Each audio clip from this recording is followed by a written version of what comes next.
예, 하나님의 은혜는 참으로 놀랍고 신기하기만 합니다. 정말 신기합니다. 오늘 본문 신명기 29장 5절을 보니까, 오늘 다 읽지를 못했는데 앞부분 5절을 보면 40년 동안 광야길에서 옷이 낡아지지 않았고 발에 신은 신발이 헤어지지 아니했다고 합니다. 그토록 하나님이 돌보셨다고 모세가 이야기합니다. 정말 신기한 일입니다. 요즘 시대에도 신발을 한 1년 정도 신으면 늘어지고 헤어집니다. 신발 한 켤레만 가지고 계속 신으면요 1년 만에 신발이 망가져요. 그런데 무려 3,500년 전에, 그것도 이런 좋은 길이 아니라 광야길을 40년이나 신었는데 헤어지지 않았다. 옷이 낡아지지 않았다. 신기하지 않습니까? 참으로 놀라운 하나님의 돌보시는 은혜입니다. 하나님은 왜 이렇게 돌보실까요? 너희는 내 백성, 나는 너희 하나님. 이거 약속했잖아요. 아브라함 때부터 이 약속, 이 언약입니다. 성경이 구약, 신약이라 그러잖아요. 그죠? 옛 약속, 새로운 약속. 이 약속이 바로 뭐냐면 너는 내 백성, 나는 너희의 하나님. 이걸로 압축됩니다. 그래서 돌보시는 거예요. 비록 말 안 돼서 광야에 뺑뺑이 돌고 있지만 그래도 돌보시는 게 내 백성이기 때문에, 나는 너희 하나님이기 때문에. 그렇지만 사람들은 그걸 몰라요. 그 은혜를 몰라. 이야, 신발 한 켤레 40년 신다니. 오히려 불평할까요? 새 신발 안 사준다고? 그럼 뭐 광야에서 파는 데가 있어야지. 이 놀라운 은혜를 사람들은 잘 모릅니다. 그렇지만 영적으로 민감한, 센시티브한, 스피리추얼 센시티브한 사람은 압니다. 성도는 역사 속에 행하시는 하나님을 알아챕니다. 이걸 영성이라고 합니다. 영성. 영적으로 민감할수록 이 시대에 하나님이 어떻게 역사하시는지를 어느 정도 알아차릴 수 있습니다. 왜? 하나님은 살아 계시니까요. 그런데요, 오늘 본문 신명기 29장 29절에 보니까 역사 속에 하나님의 개입에 대해서 두 가지가 있다고 말씀하십니다. 첫째, 감추어진 일이 있고, 둘째, 나타난 일도 있다. 그래서 오늘 본문을 감추어진 일과 나타난 일이라는 제목으로 말씀 증거할 때에 은혜의 시간이 되시기 바랍니다. 우리 속담에 모르는 게 약이다 라는 말이 있잖아요.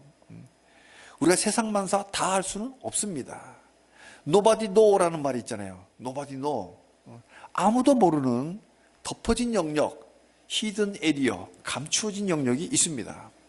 우리는 하나님의 행하심을 다 알 수는 없습니다. 우리에게 깨닫는 마음이 없고 보는 눈이 없고 듣는 귀가 없어서가 아니라 우리가 영성이 뛰어나고 기도 많이 하고 성경 말씀을 애독하는 하나님의 사람이라 할지라도, 깨닫는 마음을 갖고 있다 하더라도 하나님께서 다 알려주지 않는 영역도 있습니다. 사랑하는 성도님들, 현재 상황의 이유를 모르겠다 싶어도, 내가 왜 맨날 며칠까지 아파서 누워 있어야 될 이유를 잘 모른다 하더라도 낙심하지 말자고요. 왜? 아직은 내가 알 때가 아니다. 그렇게 생각하면 언젠가는 하나님이 알려주시겠지. 하나님의 선하심을 절대 신뢰하시기를 바랍니다. 그런데요, 실은 이 감추어진 영역, 히든 에리어, 알 수 없는 하나님의 손길, 그 영역보다는 나타난 일이 훨씬 많습니다. 나타난 일이, 하나님 우리에게 알려주신 일이 훨씬 많아요. 하나님은 소돔과 고모라를 심판하시기 전에 아브라함을 만나서 아브라함에게 미리 알려주셨잖아요. 친구처럼 미리 다 이야기해 줍니다. 하나님, 내가 너한테 어떻게 숨기겠냐. 또 모세에게도 늘 대면하듯이 이야기를 다 해줬습니다. 우리도 마찬가지. 우리도 영이 깨어서, 영이 잠들었냐 문제예요. 영이 깨어서 늘 성경 말씀 애독하고 늘 기도하고, 그렇게 늘 기도하고 하나님과 가까이 있으면, 영이 깨어서 하나님과 교제하면 우리 영에게 말씀하시는 하나님 음성을 들을 수 있어요. 그리고 이 시대에 우리를 향한 하나님 뜻이 무엇인지를 분별할 수 있습니다. 깨달을 수 있다는 것이죠. 이것이 나타난 일의 첫 번째 일입니다. 나타난 일, 첫 번째가 뭐냐면 하나님을 알게 하십니다. 하나님이 알려주세요. 깨닫는 마음을 주시는 거, 이게 바로 나타난 거야. 그래서 이걸 알려진 비밀이라 그래요. 사람들 몰라. 그래서 비밀이고 우리는 알아. 그러니까 알려진 비밀이에요. 우리는 하나님을 깨닫습니다. 하나님을 압니다. 바로 마음의 할례입니다. 나타난 일 첫 번째, 마음의 할례. 쉽게 말하면 하나님을 알게 하신다. 보이지 않는 하나님을 우리가 안다. 이게 나타난 거예요. 명백한 거예요. 무지한 우리에게 깨닫는 마음을 주시고 들을 귀와 보는 눈을 주십니다. 모르는 게 약이라면 아는 게 힘입니다. 30장 11절입니다. 내가 오늘 네게 명령한 이 명령은 네게 어려운 것도 아니요 먼 것도 아니라. 이야, 하나님의 말씀은 이해할 수 없는 난해한 메시지가 아닙니다. 물론 성경은 모든 본문이 다 이해하기 쉽다는 뜻은 결코 아닙니다. 만화책이 아니에요. 심지어 베드로조차, 그죠? 사도 베드로조차 바울의 편지는 어렵다, 이런 말 한 적이 있어요. 그래서 성경을 억지로 풀면 안 된다. 그렇지만 우리가 성경을 읽을 때 성령님께서 빛을 비춰주시면 하나님을 알 수 있습니다. 하나님을 다 알 수는 없지만 깨닫게 알려주신 만큼은 우리가 알 수 있습니다. 하나님의 말씀은 우리 손이 닿을 수 없는 그 멀리 있지 않아요. 그래서 정말 시적인 이야기를 하잖아요. 저 멀리 하늘 끝에 있는 것이 아니요. 그러잖아요. 뭐 연애할 때 그러잖아요. 저 하늘에 별을 따다 내가 별도 따다 줄게. 뭐 그러잖아요. 그런 말이 어디서 나왔나 했더만 이 말씀에 쓰이네요. 그죠? 저 하늘 끝에 있는 게 아니다. 저 멀리 바다 끝에 있는 게 아니다. 옛날에 남진이 흘러간 가요 중에 저 바다가 없었으면 뭐 이런 날도 있잖아요. 하나님의 말씀이 저 바다 멀리 끝에 있는 게 아니다. 아주 가까이 있다. 아주 가까이. 어디에? 가까이 어디야? 여기 있네요. 제일 가까이. 우리 입에 있다. 하나님이. 내 마음에 있다. 마음에 있다. 우리가 성경을 읽고 또 읽으면 이게 일상이 되면 하나님 말씀을 우리 가슴에, 우리 마음에 새겨주세요. 마음에 새긴 뭐야? 안에 가득한 것이 밖으로 나오기 마련이거든요. 우리 뽀로지 나면 뭐야? 속에 염증이 있으면 밖으로 드러나는 거거든요. 그러니까 마음에 말씀이 가득하면 우리 입술로 말씀이 나와요. 은혜의 말씀이 나온다고요. 인류 역사 속에 하나님이 감추지 않고 나타내신 그 첫 번째가 바로 하나님의 말씀을 이해할 수 있도록 깨닫는 마음을 주셨다는 거. 이게 명백하게 나타난 겁니다. 들을 귀와 볼 눈을 주신 거예요. 이걸 신학적으로는 마음의 할례라고 합니다. 마음의 할례. 10계명의 첫 계명이 뭐예요? 하나님 사랑하라. 그래서 신명기 6장 5절에 마음을 다하고 뜻을 다하고 힘을 다하여 내 하나님 여호와를 사랑하라. 그러나 죄인이 하나님을 사랑하는 게 그리 쉽지만은 않습니다. 자기 자신조차 사랑할 줄 모르는데 어때요? 여러분 자신을 사랑합니까? 저는 어느 날 보니까 내가 나를 사랑할 수도 없다는 걸 알았어요. 아니 내가 나를 사랑하지 않는다는 걸 알았어요.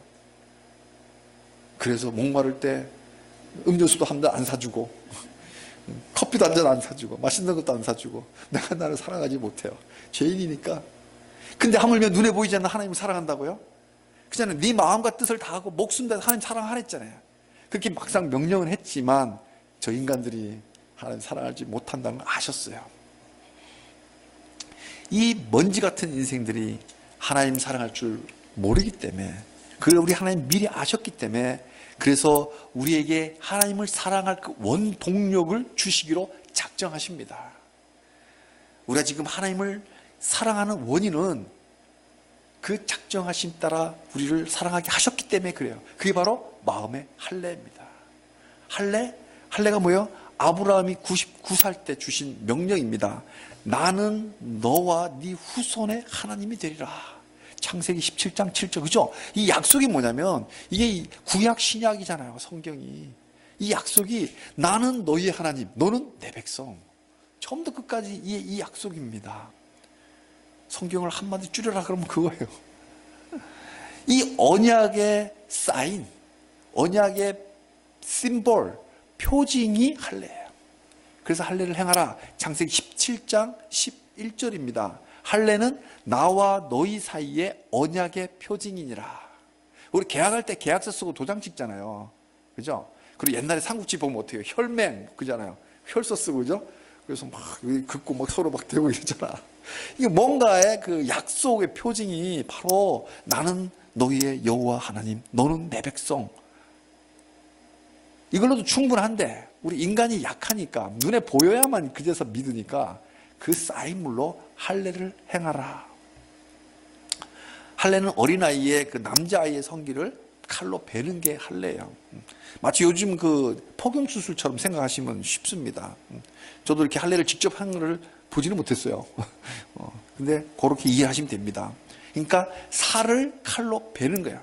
근데 이 할례 자체가 구원되는 건 아니에요. 하나님 백성이 되는 건 아닙니다. 왜? 할례 자체라고 하죠. 할례 사인이라고 그랬잖아요. 표징이라고 이야기하셨잖아요. 그러니까 표징이니까 실제는 무슨 살을 베야 돼요? 마음의 살을 베야 돼요. 마음의 살을 베어야 하나님의 백성이 됩니다. 선지자 예레미야는 예레미야서 4장 4절에 너희는 마음 가죽을 베고 나 여호와께 속하라. 그잖아요. 구약에서부터 그렇게 이야기해요. 모세도 그래요. 신명기 10장 16절에 마음의 할례를 행하고 다시는 목을 곧게 하지 말라.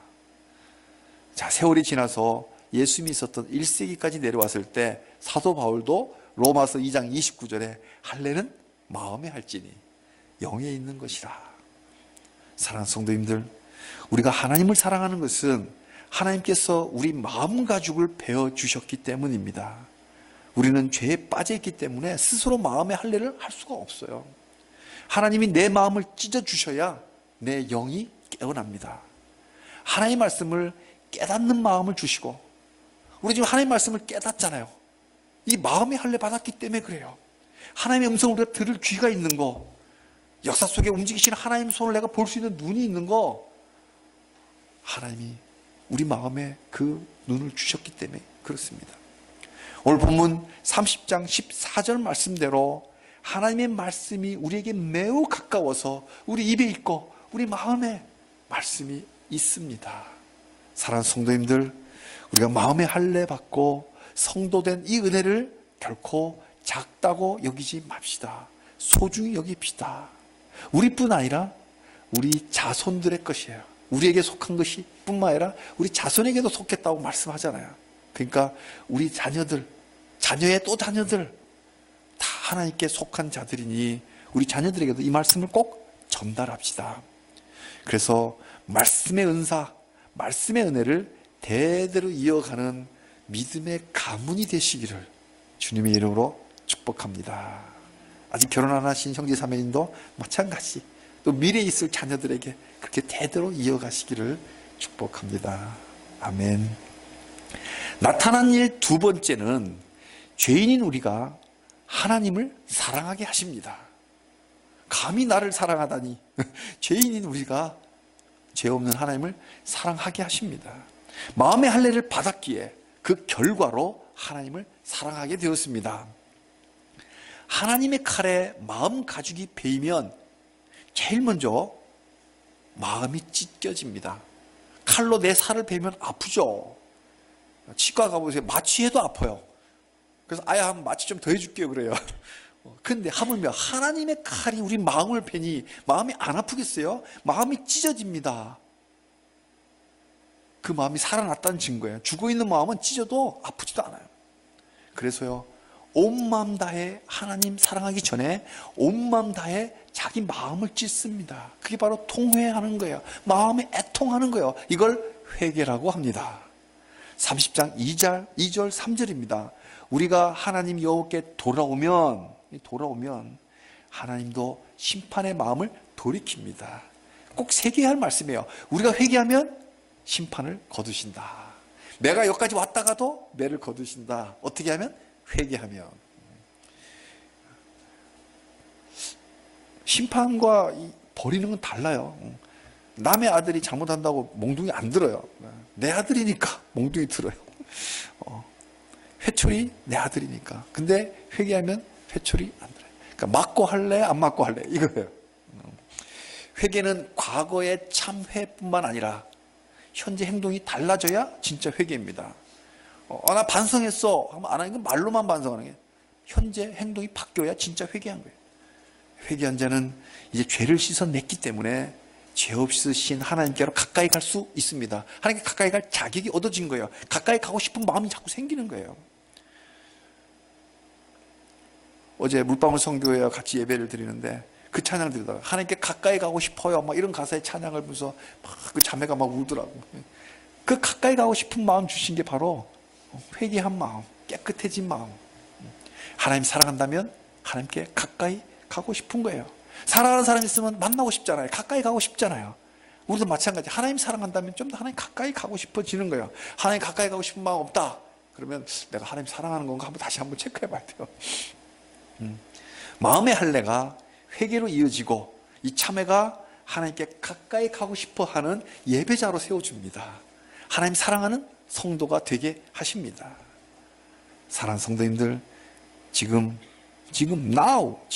하나님 사랑하십니까?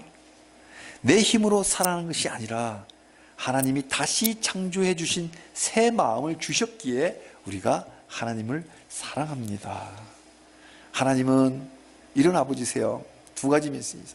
탕자가 돌아오기까지 길이 기다리다가 저 멀리 아들이 오면 두 팔 벌려 꼭 안아주시는 그런 아버지이기도 하지만 직접 찾아 나서시는 아버지이기도 하십니다. 4절입니다. 내 쫓겨난 자들이 하늘가에 있을지라도, 이 하늘가에, 하늘 저 끝에 가에 쫓겨난 자들이 뭐야? 잃어버린 아들. 이 잃어버린 아들이 저 끝 하늘가에 있을지라도 네 하나님 여호와께서 거기서 너를 모을 것이요 거기서부터 너를 이끄실 것이라. 우와, 하늘 끝이라도 땅 끝이라도 거기까지 찾아가서 거기서부터 다시 하나님 나라로 이끄시는 분이 바로 우리 아버지 여호와 하나님이십니다. 그리고요, 또 한 번 주셨던 땅을 다시 차지하게 하십니다. 나타안의 하나님, 약속의 땅 주셨잖아요. 근데 우상 섬겨갖고 회초리 맞고 멀리 흩어졌는데 그 땅을 다시 주십니다. 한번 줬다 뺏는 분이 아니세요. 다시 차지하게 하십니다. 다시 채워주십니다. 생육하고 번성하여 충만하라. 창세기 1장의 명령이 우리에게 복 주시는 명령입니다. 이런 하나님이심을 우리가 압니다. 어떻게 해요? 마음의 할례를 받았기 때문에 우리가 아는 거예요. 새 마음을 받았기 때문입니다. 이 새 마음으로 새 사람 되었으니 우리의 하나님이신 창조주 하나님. 그래서 우리 교회 이름을 지을 때 새 사람 교회 이렇게 할까 뭐 이런 생각이 많이 들었었어요. 새 마음 주셨으니까. 근데 새 사람 교회가 있더라고요. 그래서 달리 정했지만 우리 새 사람 되었으니 우리 하나님이신 창조주 하나님 여호와를 우리 목숨 다해 사랑하시기를 주님의 이름으로 축복합니다. 나타난 일 세 번째는 하나님을 사랑하는 자에게 영원한 생명, Eternal Life, 영생을 주십니다. 영원한 생명은 사랑의 결과입니다. 자, 이게 하나의 지금 프로세스가 연결이 됩니다. 저희 돌아가신 장인어른은 늘 흥얼거리는 노래가 하나 있었습니다. 명절 때마다 찾아뵈면 늘 그렇게 흥얼거리세요. 우리가 잘 아는 요한복음 3장 16절입니다. 하나님이 세상을 이처럼 사랑하사 독생자를 주셨으니 이는 저를 믿는 자마다 멸망하지 않고 무엇을? 영생을, 그 다음 뭐죠? 얻으리로다. 영생을 얻으리로다. 영생을 얻는다. 생명 주신다. 이 땅은 영원하지 않습니다. 잠시 보이다 사라지는 안개와도 같습니다. 우리 인생도 마찬가지요. 이 땅의 생명이 한번 죽는 건 정한 이치입니다. 원래 죽으라고 만드시지 않았어요. 근데 죄 때문에 죽음이 왔습니다. 그래서 유한한 우리가 되었어요. 유한한 우리에게 가장 값있는 선물이라면 유한하지 않은 무한한 삶이에요. 영원한 생명이에요. 그래서 진시 황제가 불로초를 찾았잖아요. 죽지 않는 것. 우리에게 최고의 선물은 영원한 생명입니다. 이게 분명히 나타난 하나님의 일이에요. 영원한 생명이 있다. 이게 분명히 나타난 거라니까요. 그 사람들이 압니다. 그래서 알려진 비밀. 6절을 함께 읽겠습니다. 내 하나님 여호와께서 내 마음과 내 자손의 마음에 할례를 베푸사 너로 마음을 다하며 뜻을 다하여 내 하나님 여호와를 사랑하게 하사 너로 생명을 얻게 하실 것이며. 와, 이 한 절에 29장 30장의 모든 말씀이 압축되어 있습니다. 가히 29장 30장의 요절이라고 할 수 있어요. 너로 생명을 얻게 하실 것이다. 제가 이렇게 빨간색으로 칠하지 않았네요. 너로 생명을 얻게 하실 것이다. 이 신명기가 말하는 생명의 길이 신약 성경에 줄줄이 나오는 성경이 바로 요한복음입니다. 성경은 짝이 되어 있어요. 요한복음 10장 10절에 내가 온 것은 양으로 생명을 얻게 하려는 것이다. 예수님이 오신 크리스마스는 우리에게 생명 주시려고 오신 겁니다. 또 요한복음 10장 28절입니다. 내가 그들에게 영생을 주노니 영원히 멸망하지 않을 것이요 또 그들을 내 손에서 빼앗을 자가 없느니라. 아무도 빼앗을 수 없는 영생을 주 예수님이 우리에게 주셨습니다.